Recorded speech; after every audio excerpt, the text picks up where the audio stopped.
Greetings, friend, and welcome. We're so glad you could join us for Bedtime Biographies, a quiet place where we unwind together and drift gently through the lives of truly remarkable people.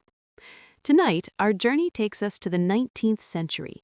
The air is heavy with coal smoke, factories loom like weary giants over crowded streets, and in the reading room of the British Library, a man with an unmistakably unruly beard sits hunched over his books, furiously scribbling notes in the margins.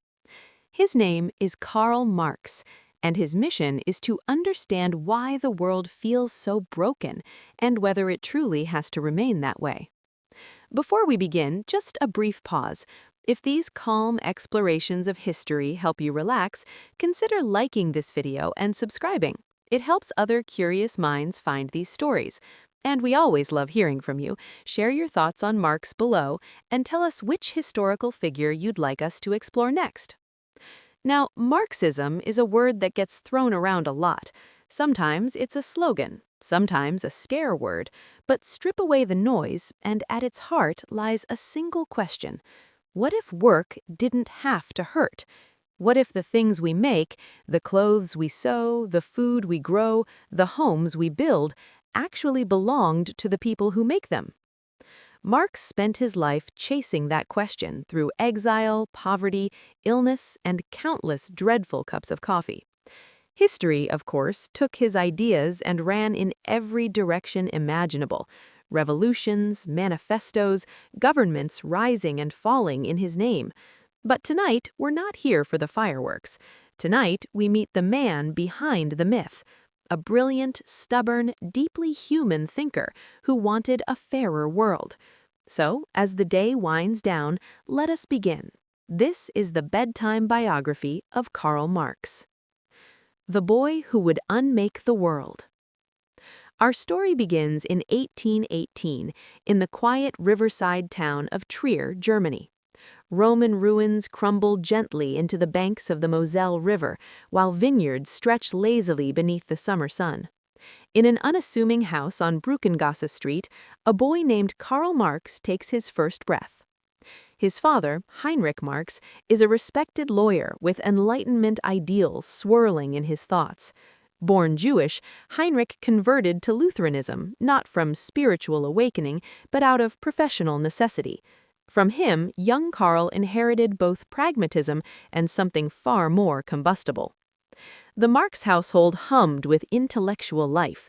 Heinrich filled the shelves with Voltaire and Kant.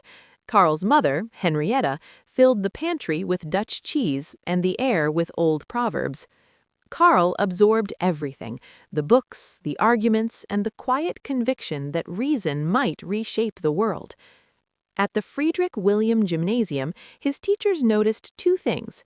First, that Karl wrote essays of remarkable depth for his age, and second, that he possessed what one instructor called an unsettling habit of questioning every assumption placed before him.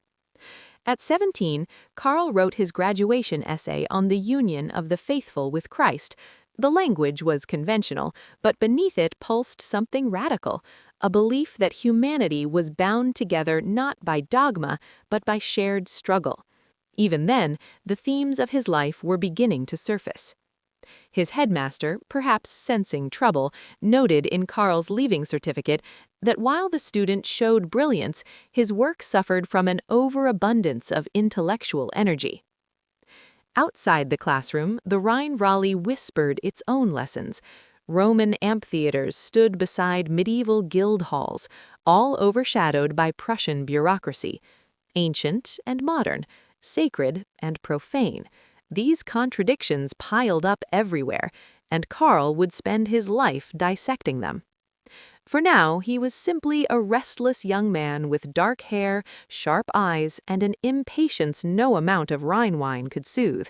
His father hoped Karl would become a lawyer, respectable, comfortable, and safely bourgeois, but a boy raised between Enlightenment ideals and state censorship, between Jewish roots and Lutheran conversion, was already asking questions far too dangerous for courtrooms. In 1835, Karl left for university carrying a trunk of clothes, a head full of ideas, and a heart primed for rebellion. The quiet banks of the Moselle would see him only occasionally after that, the prodigal son returning between exiles, each time more radical, more convinced that the world required not gentle reform, but revolutionary change. Hegel's angry apprentice.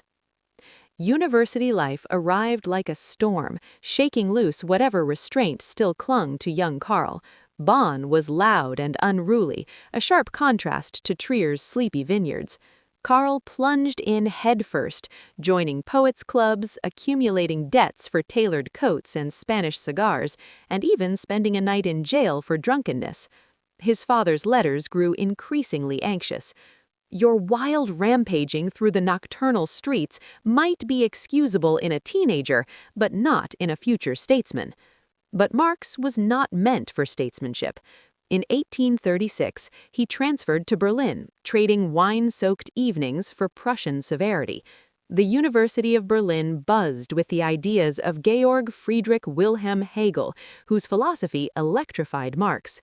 History, Hegel taught, advanced through conflict, through clashes of opposing forces. Marx joined the young Hegelians, radical thinkers who turned Hegel's methods against religion and the state itself. Nights blurred into mornings in smoke-filled rooms where monarchy was dismissed as obsolete and religion derided as an opiate. The transformation alarmed his father. For God's sakes, when will you live like a proper Christian and stop consorting with these atheistic intellectuals? But Marx had already slipped free. He abandoned law almost entirely, devouring philosophy, history, and political economy instead. By 1839, he was working on a doctoral thesis on ancient Greek materialism, a quiet rebellion against Germany's dominant idealism. He submitted it not to conservative Berlin, but to the more liberal University of Jena, earning his Ph.D. in 1841, at just 23. Marx dreamed briefly of an academic career, but the Prussian state had other plans. When his mentor, Bruno Bauer, was dismissed for radical views, Marx understood that the university doors were closed for him. And so he stepped onto another path, away from lecture halls and towards journalism, revolution, and eventually a fateful friendship with a factory owner's son named Friedrich Engels. But that story, like so many others, will have to wait. Ideas too dangerous for Prussia and a restlessness that would carry him across Europe and into history. The party-loving student was becoming something else entirely, a revolutionary. The hangovers remained, but now they were joined by something far more potent, a growing fury at the world as it was, and a burning determination to remake it. Once again, Marx packed his books, this time for Brussels. He didn't yet know that his years of wandering exile had only just begun, nor could he guess that his most important encounter awaited him just around the corner. The radical journalist was about to meet his other half, the capitalist who funded the revolution. The meeting that would alter history happened almost by accident. Paris, August 1844. In a cafe near the Rue Venot, where coffee steam mingled with revolutionary gossip, Karl Marx met Friedrich Engels. Engels was just 24, but already hardened by 2 years working in his father's textile factories in Manchester. He sought Marx out after reading his essays. Their first meeting a year earlier had been cool. Marx had dismissed Engels as just another well-meaning utopian. This time was different. Engels arrived armed with something irresistible: evidence. He slid a manuscript across the table, its pages stained with factory grime and ink. The condition of the working class in England laid bare what Engels had seen with his own eyes: children bent by 16-hour shifts, workers coughing up lint from the mill air, families trading dignity for survival. Marx, who had theorized alienation from library desks, now confronted its raw reality. As Engels spoke, quietly, urgently, about wage slavery and mechanical exploitation, something clicked. "We finished each other's sentences," Engels later recalled. By the end of the evening, they were planning a collaboration. Their partnership became the engine of revolutionary theory. Engels, the observer who wore out his boots to fund Marx's ink, grounded abstraction in lived experience. Marx, the relentless system builder, transformed Engels' observations into sweeping historical analysis. Together, they wrote The Holy Family, a blistering attack on their former young Hegelian allies. Writing sessions stretched late into the night, fueled by cheap wine and Engels' seemingly endless cigars. "The only luxury I allow myself," Engels joked, though he would soon inherit the very capitalist machinery he despised. Jenny Marx watched from the doorway, smiling at the rare sight of her husband laughing, his usual intensities softened by Engels' dry wit. Their bond ran deeper than ideas. When Marx was expelled from Paris in 1845, Engels followed him to Brussels without hesitation.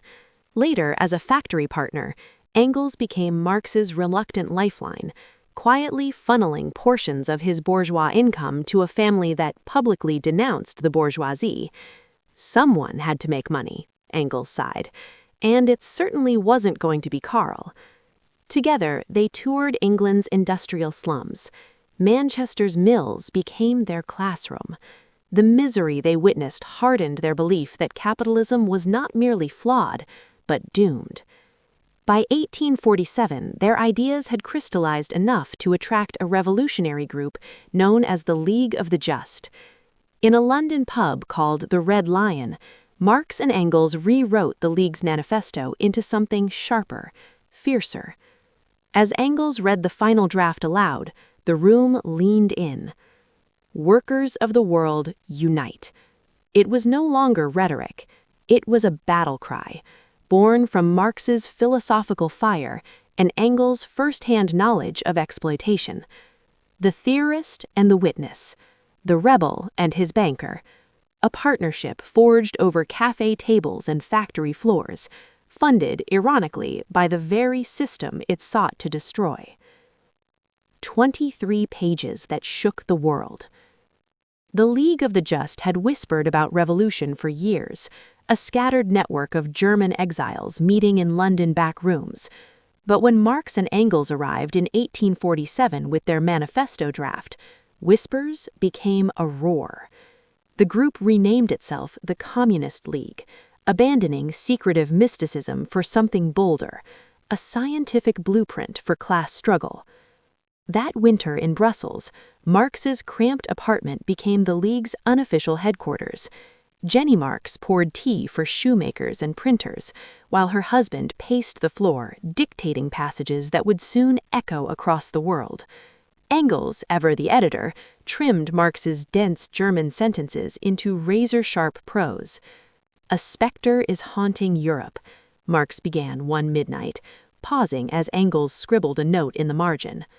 Too long, it read. Poetic, but the phrase stayed. Its ominous rhythm felt perfectly tuned for the storm to come. The manifesto was less a book than a detonation, just 23 pages that reduced all human history to a single, brutal law.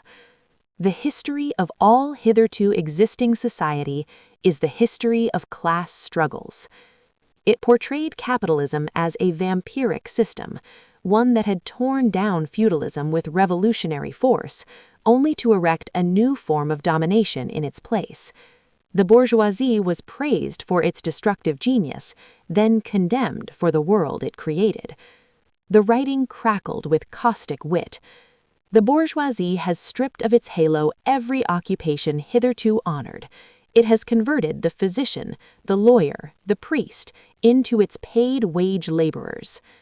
When revolution erupted in Paris in February 1848, toppling the monarchy in just 3 chaotic days, the manifesto seemed prophetic. Marx, expelled from Brussels, raced to Paris as exiled German radicals hailed him as their chief theorist. By April, he'd launched a new radical paper in Cologne, the Neue Rheinische Zeitung, urging workers to push beyond timid bourgeois reforms. Engels, ever the soldier philosopher, took up arms with revolutionary fighters in Bonn. But the tide turned quickly. By 1849, Prussian troops crushed the uprisings. Marx's paper was shut down, its final issue printed once again in defiant red ink. Facing arrest, Marx fled to London with Jenny, now pregnant with their fourth child, carrying little more than manuscripts and desperation. Engels escaped separately, slipping through Switzerland after a harrowing pursuit, and eventually followed them. They regrouped in a damp Soho tenement, where the scale of their failure settled. The revolutions had collapsed, the Communist League lay in ruins, and the Manifesto, written with such urgency, had barely sold 100 copies. Yet in that cramped exile, something curious began to happen. The Manifesto circulated underground, smuggled into Germany in bales of cotton, passed hand to hand in French workers' circles. A text written in haste began to take on the gravity of scripture for a movement still half asleep. Marx could not have known then that those lines would one day echo in nearly every language on earth. For now, there was only the damp London cold, the cries of malnourished children, and the slow, stubborn work of thinking anew. The Museum Prophet. London in the late 1850s greeted Marx like a damp, unrelenting cough. Their two-room flat on Dean Street smelled of stale bread and wet wool. The walls were so thin they could hear their neighbors' arguments word for word. Marx, stateless and penniless, spent his mornings trudging through the fog to the British Museum's reading room, a sanctuary where he could warm his frozen fingers while studying parliamentary reports on factory conditions. The attendants knew him well. That German doctor, always the same seat, from opening bell to closing time. He surrounded himself with teetering stacks of books, his marginal notes growing more furious as he traced Kapital's veins through dry economic data. At home, reality was harsher. 3 of their children, Guido, Francisca, and Edgar, died during these years, victims of malnutrition and the tuberculosis that flourished in London's tenements. Marx pawned his winter coat to buy medicine, then sat shivering as he wrote articles for the New York Tribune under a pseudonym, ironic dispatches on European politics that paid just enough to keep bailiffs at bay. Jenny, once the daughter of a Prussian aristocrat, learned to stretch a single loaf of bread across 3 days. Her hands reddened from scrubbing clothes in a shared wash basin. Yet within this private darkness, Marx was assembling his life's work. The notes he scribbled in the museum, equations tracking cotton prices alongside workers' starvation, were the first threads of Kapital. He wrote in frenzied bursts, often standing to stay awake, his children's coughs drifting through the thin walls. When little Edgar died in 1855, Marx buried his grief in work. "I must save what can still be saved," he wrote to Engels. The manuscript grew in fits and starts, interrupted by painful boils erupting on his skin, stress-induced ailments, and bitter quarrels with fellow exiles who accused him of abandoning practical politics for theory. Through it all, Engels remained the lifeline. His monthly remittances, Marx's sardonic term, arrived with clockwork regularity, even as Engels remained trapped in Manchester, managing the family firm he despised. Their letters chronicled the absurd duality of their lives.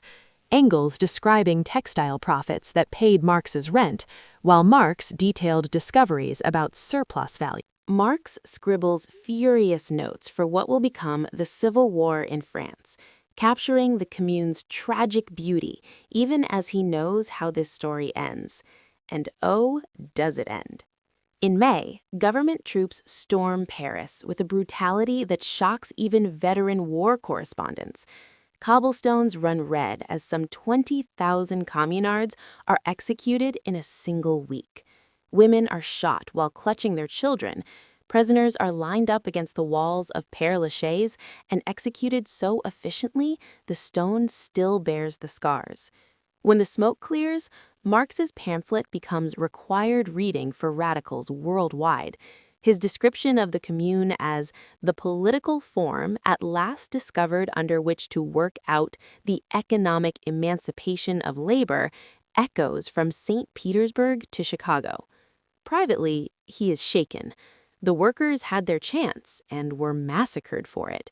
For weeks, the old man stares at Parisian newspapers, tracing execution lists with trembling fingers. The legacy of those 72 days will haunt socialist movements forever. Lenin will study the Commune's mistakes obsessively. Mao will cite it as precedent. Even today, the phrase Paris Commune conjures both revolutionary romance and brutal warning. Proof that workers could govern themselves, and proof of what happens when they try. He is left with a paradox. History had finally followed his script, only to rewrite the ending in blood. The next revolution, Marx realizes, will need more than barricades and good intentions. It will need an army of its own. The old mole's last burrow. The 1870s arrive like a slow-motion avalanche of bad news. Marx's body is failing. His lungs wheeze like broken bellows. His skin erupts in angry boils. His liver has apparently declared independence.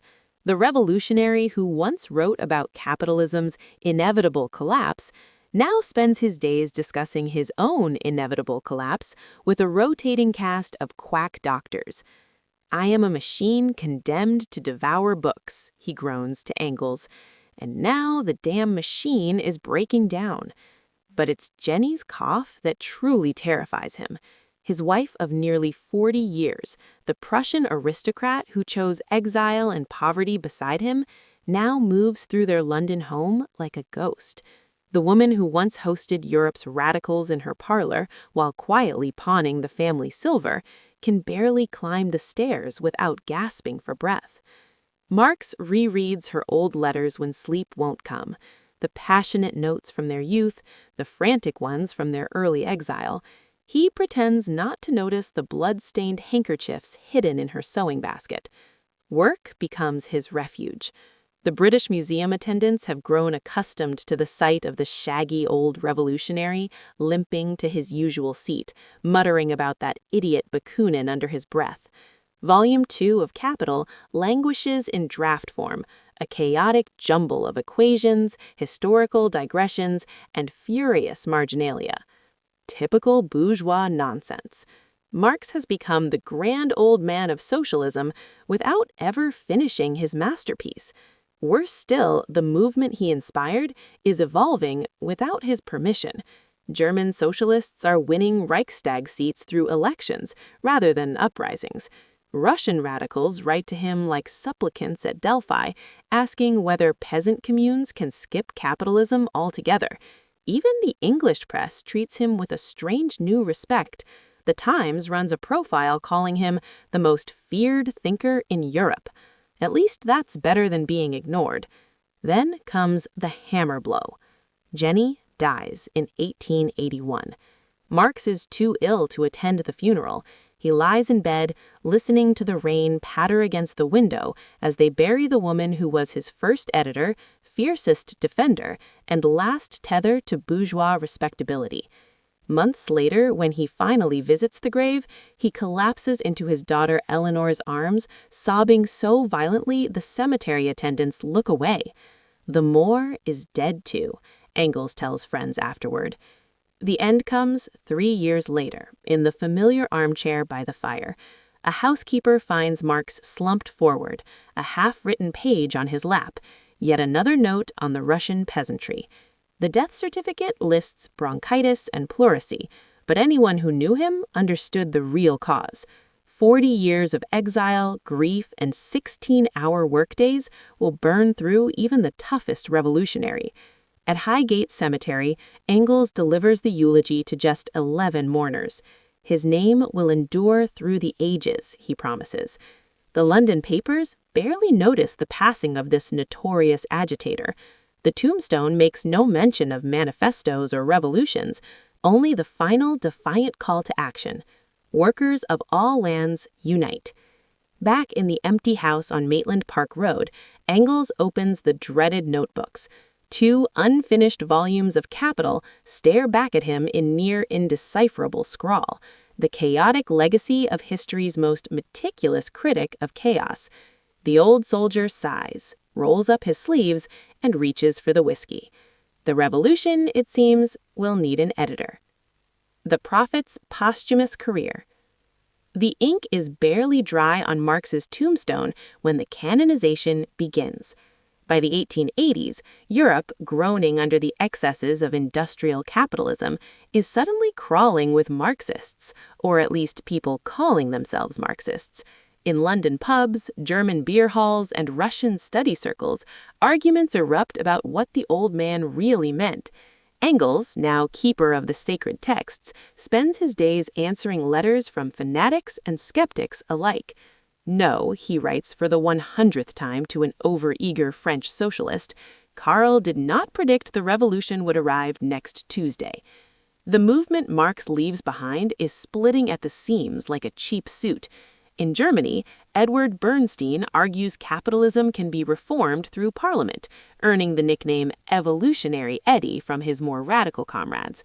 In Russia, a young firebrand named Lenin pores over capital in Siberian exile, scribbling notes on how to skip bourgeois democracy altogether.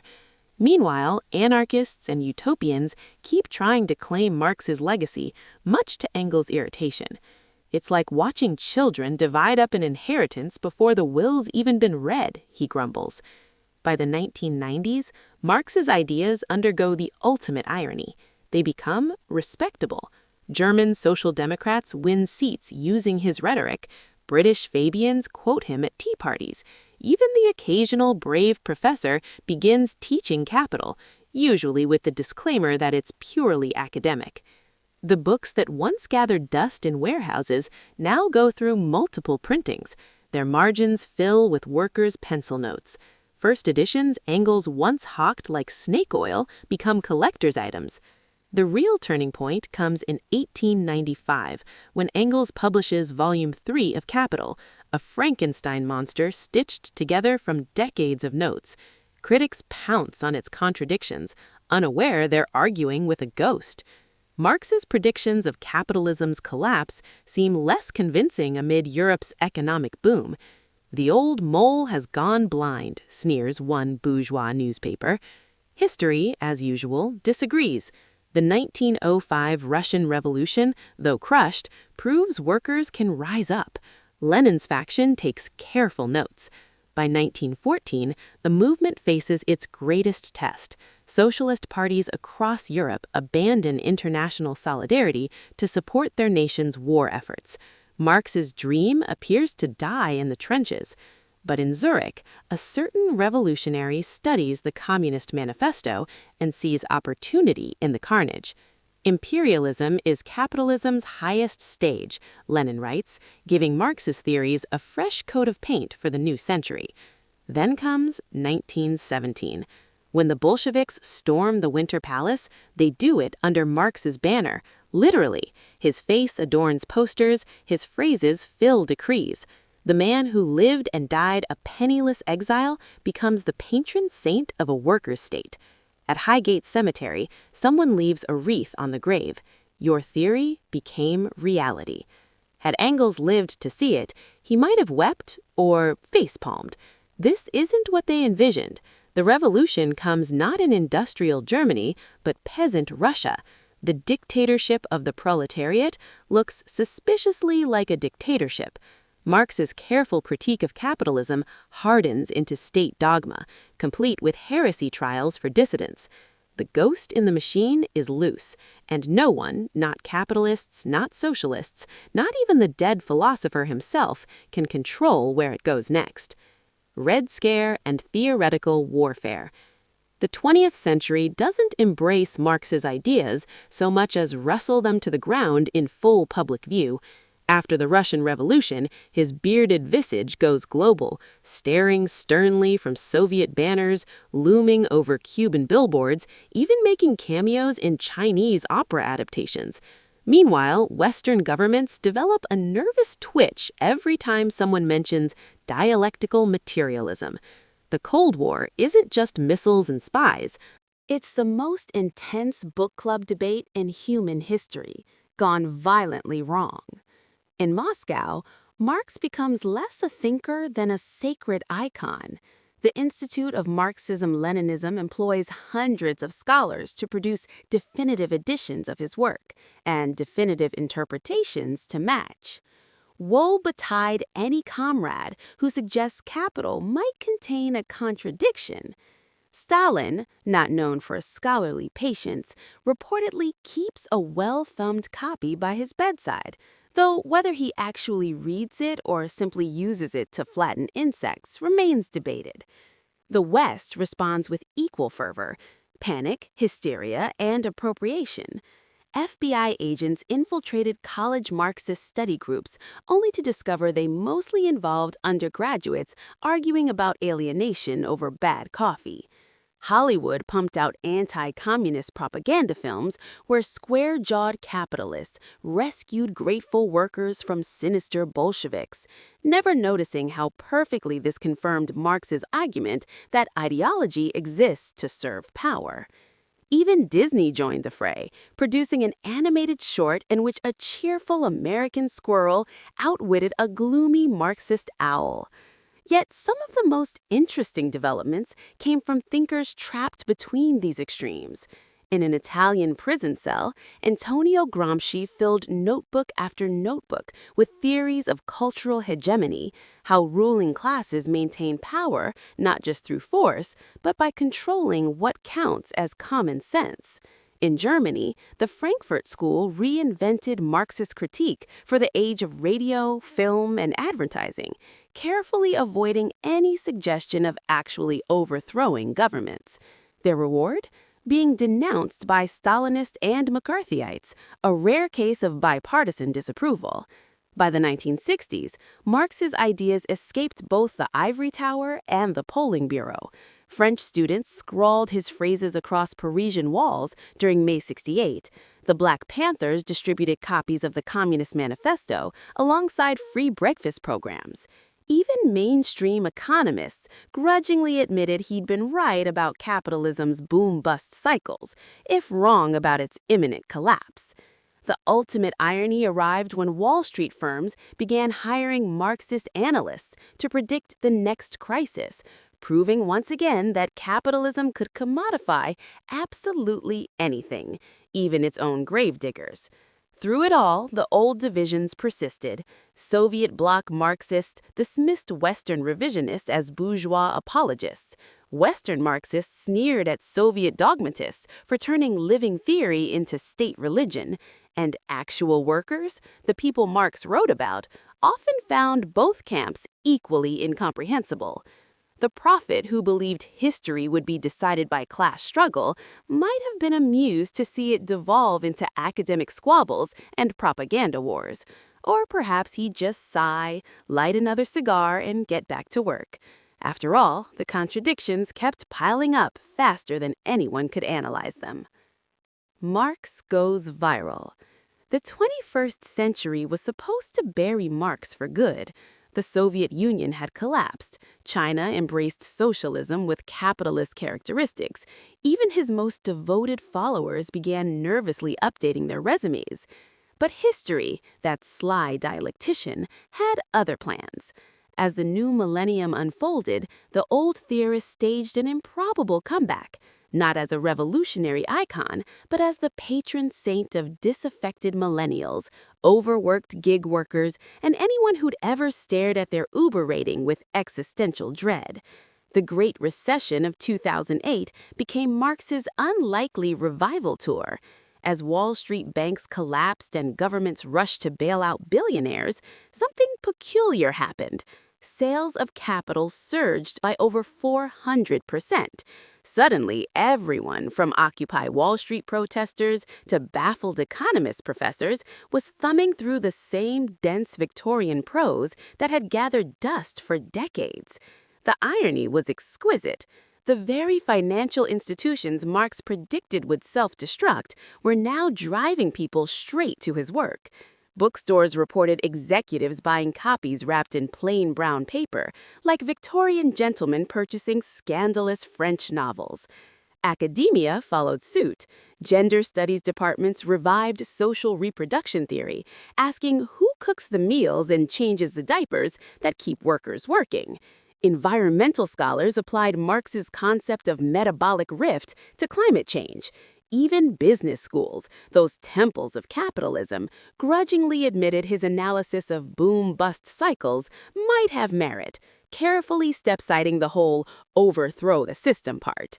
Nobel laureates began casually dropping terms like commodity fetishism at Davos cocktail parties to the visible discomfort of their hedge fund hosts. Hollywood, never subtle, turned Marx into a cultural Rorschach test. Superhero movies featured villainous CEOs quoting Kapital between evil monologues. Prestige dramas portrayed Marxist professors as either heroic truth-tellers or unhinged radicals, depending on the network. The peak of absurdity came when a streaming service greenlit the Marx and Engels Variety Hour, a surreal sketch comedy that somehow made primitive accumulation funny. Critics called it Monty Python for theory bros. Then came the internet, where Marx found his true digital afterlife. Memes about late capitalism proliferated, $15 avocado toast juxtaposed with Victorian workhouses.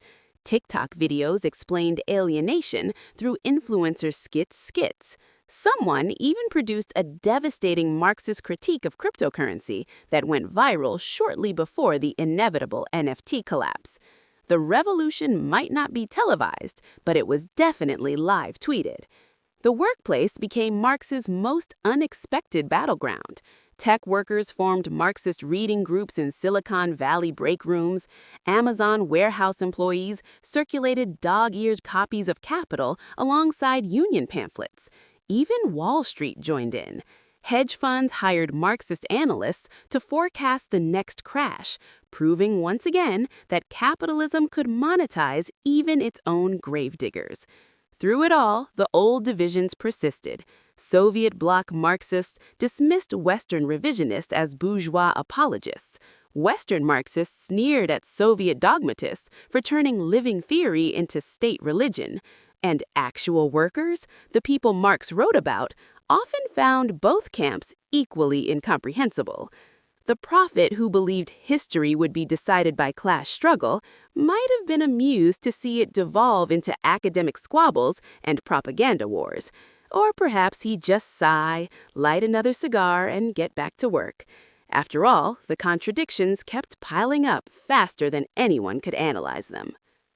Marx goes viral. The 21st century was supposed to bury Marx for good. The Soviet Union had collapsed. China embraced socialism with capitalist characteristics. Even his most devoted followers began nervously updating their resumes. But history, that sly dialectician, had other plans. As the new millennium unfolded, the old theorist staged an improbable comeback, not as a revolutionary icon, but as the patron saint of disaffected millennials, overworked gig workers, and anyone who'd ever stared at their Uber rating with existential dread. The Great Recession of 2008 became Marx's unlikely revival tour. As Wall Street banks collapsed and governments rushed to bail out billionaires, something peculiar happened. Sales of capital surged by over 400%. Suddenly, everyone, from Occupy Wall Street protesters to baffled economist professors, was thumbing through the same dense Victorian prose that had gathered dust for decades. The irony was exquisite. The very financial institutions Marx predicted would self-destruct were now driving people straight to his work. Bookstores reported executives buying copies wrapped in plain brown paper, like Victorian gentlemen purchasing scandalous French novels. Academia followed suit. Gender studies departments revived social reproduction theory, asking who cooks the meals and changes the diapers that keep workers working. Environmental scholars applied Marx's concept of metabolic rift to climate change. Even business schools, those temples of capitalism, grudgingly admitted his analysis of boom-bust cycles might have merit, carefully step-siding the whole overthrow the system part. Nobel laureates began casually dropping terms like commodity fetishism at Davos cocktail parties to the visible discomfort of their hedge fund hosts. Hollywood, never subtle, turned Marx into a cultural Rorschach test. Superhero movies featured villainous CEOs quoting Kapital between evil monologues. Prestige dramas portrayed Marxist professors as either heroic truth-tellers or unhinged radicals, depending on the network. The peak of absurdity came when a streaming service greenlit the Marx and Engels Variety Hour, a surreal sketch comedy that somehow made primitive accumulation funny. Critics called it Monty Python for theory bros. Then came the internet, where Marx found his true digital afterlife. Memes about late capitalism proliferated. $15 avocado toast juxtaposed with Victorian workhouses. Perhaps most surprisingly, Marx underestimated how thoroughly capitalism could buy off segments of the working class. By the mid-20th century, many Western factory workers traded revolutionary fervor for suburban homes and color televisions. What one Marxist theorist bitterly described as the proletariat becoming petty bourgeois without ceasing to be proletarian. Union leaders negotiated better wages while leaving the system itself untouched. The revolutionary subject Marx placed his hopes in seemed to vanish, just as the contradictions grew sharper. Yet, despite these blind spots, Marx's core insights keep returning like repressed memories. Every financial crisis revives interest in his analysis of capitalism's instability. Every new technology, from assembly lines to algorithms, produces new waves of alienation. Even his once mocked prediction about capitalism's tendency toward monopoly looks eerily prescient as tech giants swallow entire industries. The contradictions never disappeared, they simply changed costumes. After 150 years of failed predictions, brutal regimes invoking his name, and capitalism's endless reinventions, we still cannot stop arguing about Karl Marx. Conservatives blame him for everything from postmodernism to bad campus poetry. Leftists debate which of his ideas can still be salvaged. Even centrists grudgingly admit he diagnosed problems they are still trying to fix with policy tweaks. The man who wanted to change the world instead became a mirror, reflecting back whatever fears or hopes we bring to him. Perhaps Marx's most enduring contribution lies not in his answers, but in the questions he left behind. How do we build a just economy without creating new forms of oppression?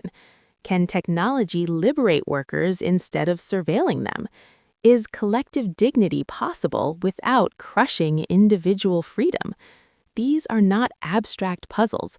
They are live wires, sparking through protests, policy debates, and late-night dorm room arguments. Marx in the age of algorithmic overlords. If Karl Marx were to materialize today, perhaps summoned by the collective frustration of gig workers or the eerie glow of cryptocurrency mining farms, he would find both his wildest predictions and his worst nightmares coming true at once. The 21st century has become a funhouse mirror version of his prophecies. Billionaires launch themselves into space while their workers struggle to afford insulin. Artificial intelligence threatens to make human labor obsolete. Climate change proves that capitalism's externalities may yet destroy the planet itself. The contradictions Marx identified were never resolved. They metastasized. Marx wrote about alienation in Victorian factories, but even he could not have imagined the surreal detachment of modern digital labor. The Uber driver punished for a rating below 4.8 stars. The content moderator paid minimum wage to filter humanity's worst horrors. The Amazon warehouse worker timed during bathroom breaks by algorithms that never sleep, never age, and never feel pain. Exploitation has become abstract. Workers rarely see their employers, only apps, dashboards, and passive-aggressive notifications from the void. The factory now fits in your pocket, the foreman is artificial intelligence, and the proletariat has been rebranded as independent contractors. Consumption, too, has evolved into something Marx might scarcely recognize. The same workers squeezed by late capitalism are flooded with its cheap comforts, endless streaming content to numb anxiety, fast fashion to disguise stagnant wages, viral distractions to divert attention from eroding labor rights. Even alienation itself has been commodified and sold back to us as self-care. Even rebellion is repackaged, anti-capitalist slogans printed on sweatshop-made shirts, radical manifestos delivered by next-day prime shipping. Climate change offers the harshest confirmation of Marx's ecological foresight. His concept of the metabolic rift, capitalism's rupture between humanity and nature, reads like a blueprint for our current crisis. A system that treats workers as disposable treats the planet the same way.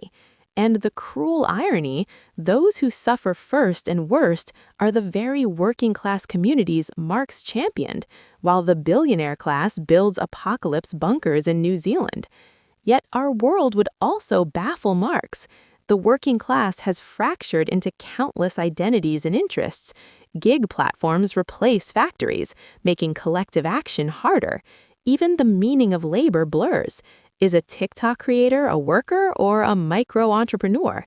Is a programmer training AI part of the proletariat or part of the machine? Most of all, Marx underestimated capitalism's cultural victory. Misery did not automatically produce revolution. Discontent was redirected into consumerism, identity conflicts, and endless distraction. The system learned to sell us the rope as a limited edition accessory. And yet, in the cracks, Marx's ghost still stirs. Union drives at Starbucks and Amazon, tenant movements resisting algorithmic rent hikes, campaigns for a 4-day week, not revolutions but reminders that the tensions remain. Perhaps Marx's final surprise would be this. His ideas now find their boldest applications not in revolutions, but in research labs and philosophy departments, ecologists modeling sustainable economies, technologists imagining cooperative digital platforms, feminist economists expanding his theories to include unpaid care work. His legacy may not be a blueprint for the future, but a diagnostic tool for the present. And as climate collapse, AI disruption, and inequality accelerate, Marx's central question remains unavoidable. Who benefits from this system, and who pays the price? The answers keep changing. The question does not. Now, as the candle of history burns low, leave Marx where we found him, in a quiet corner of the British Museum, scribbling furiously, chasing a fairer world one page at a time. The rest, dear listener, is up to us. Sleep well.